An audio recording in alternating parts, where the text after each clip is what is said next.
Sa isang ambush interview na naganap kamakailan lamang ay natanong ang tumatayong promoter ngayon ni Cuadro Alas na si Koki Kameda kung may pag-asa pang makalaban ni Casimero ang kanilang tinaguriang The Japanese Monster na si Naoya Inoue. At sa hindi inaasang pagkakataon ay nagbigay ng magandang balita etong si Koki Kameda na kung saan kung matutuloy daw ang kanilang pag-uusap nitong si Ohashi sa susunod na buwan ay doon daw malalaman kung maifa-finalize ang posibleng ngang laban ni Casimero dito kay Naoya Inoue. At depensa pa nitong si Koki Kameda na si Ohashi mismo ang lumapit sa kanya noong nakaraang buwan.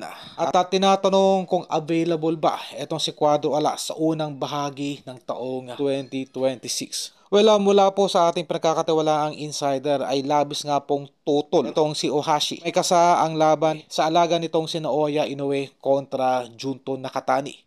Marahil ay nag-aalangan etong si Ohashi ang posibleng ngang matalo itong si Naoya Inoue kontra Nakatani. Kaya naghahanap po ito ng mga ibang fighters na pang-delay sa nasabing mega fight.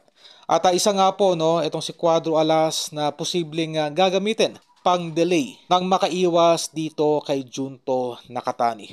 Marahil ay mas malakas po ngayon yung conviction nitong si Ohashi na may kasa ang laban ng alaga nitong si Naoya Inoue kontra Casimero. Dahil nakitaan nga po ng kahinaan itong si Cuadro Alas sa nakaraang laban nito kontra Yunosuke Kameda. Okay? Marahil ay iniisip itong si Ohashi na mas mapapabuti yung kanyang alaga kung itong si Casimero muna ang lalabanan ni Naoya Inoue after ng laban nito kontra Alan Peter Picasso ngayong Disyembre.